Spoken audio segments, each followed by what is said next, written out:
Central African time. We turn our focus now to Rwanda, where a landmark study was recently released and it reveals that Rwanda is outperforming global averages in women's representation across financial sector leadership, while highlighting critical challenges in sustaining the pipeline of future women leaders. The research was conducted by Oliver Wyman and Mercer, the Women in Financial Services, on behalf of the National Bank of Rwanda, Access to Finance Rwanda, and the Women in Finance Rwanda Foundation.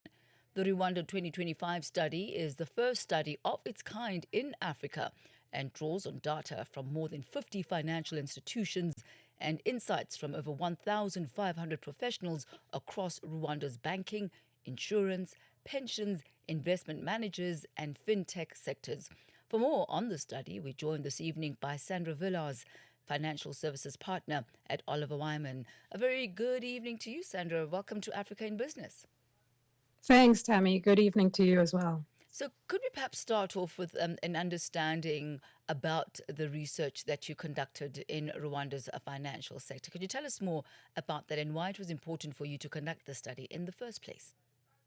Yeah, no, absolutely. So the study was conducted because the we realized that there needed to be a data and evidence-based analysis of the situation. So I think most people sort of understand what the issues are, sort of from a maybe qualitative or a gut feel perspective, but it was important that in order to shape policy and to look at how institutions can address the issue, that we establish an evidence-based data baseline for institutions. And talking about that evidence, let's take a look at some of the outcomes. Quite interesting that 39% of women in the financial sector are holding top leadership positions. Was this a bit of a surprise for you? Not entirely. We do know that Rwanda has made incredible progress and basically leads in terms of global averages, so outperforms global averages. But it is all the same very impressive.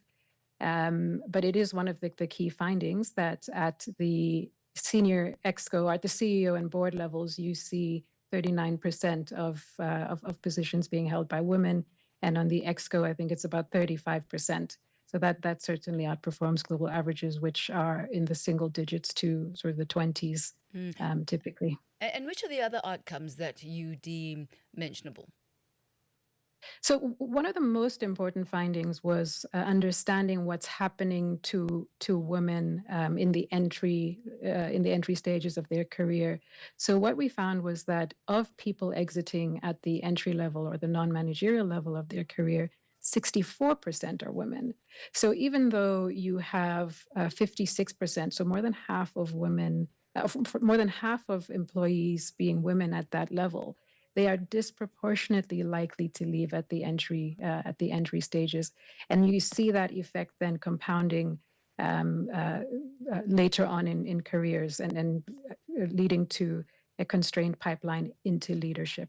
That's a very important observation. What does it say to you, and what type of measures then ought to be put in place in order to have higher numbers in top management? Because clearly from these numbers you see that the potential is there, but it's not quite being realized. Yeah, and what we learned was that there's no sort of single reason, just as there's no single sort of silver bullet solution. So it's a combination of things that affect women's careers over time. One of the biggest factors was, and this is probably not a surprise to anyone, but one of the biggest factors was having to balance work and family. And a lot of women just cited this as sort of the biggest issue that they faced. And in addition to that, a sense of lack of recognition or impact and lack of opportunities. I think that was another big theme that came through. A lot of them also cited the impact of certain policies or corporate policies, such as maternity leave policy. And then I think the other big one that we saw was just the effect of the organizational culture that they work in. So issues around harassment and so on. So institutions that are being intentional about addressing these things we're seeing, and we heard from many of them, and we heard many specific examples of really impactful initiatives that they've put in place. But institutions that are addressing these issues, we found are making good progress. And you've mentioned some of the positives there, or at least areas that are somewhat, being addressed in some institutions. With the findings in mind, would you say that institutions generally have the relevant systems in place on issues of talent retention and succession planning?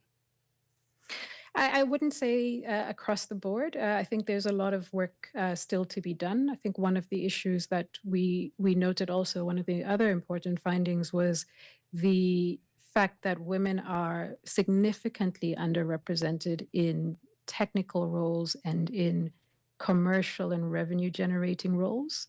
And that tends to undercut their influence and their participation in business decision making. On the other hand, they are overrepresented in roles like customer support, marketing, and HR. And so these are things that need to be addressed from early in the career, because it's tied to the qualifications that women get, and there needs to be earlier interventions. Sandra Villars, we thank you so much for taking us through that really important study coming out of Rwanda on the performance of women in the financial services sector. We thank you for your time, ma'am. Pleasure. Thanks, Thank you. Tammy. Thank you. That's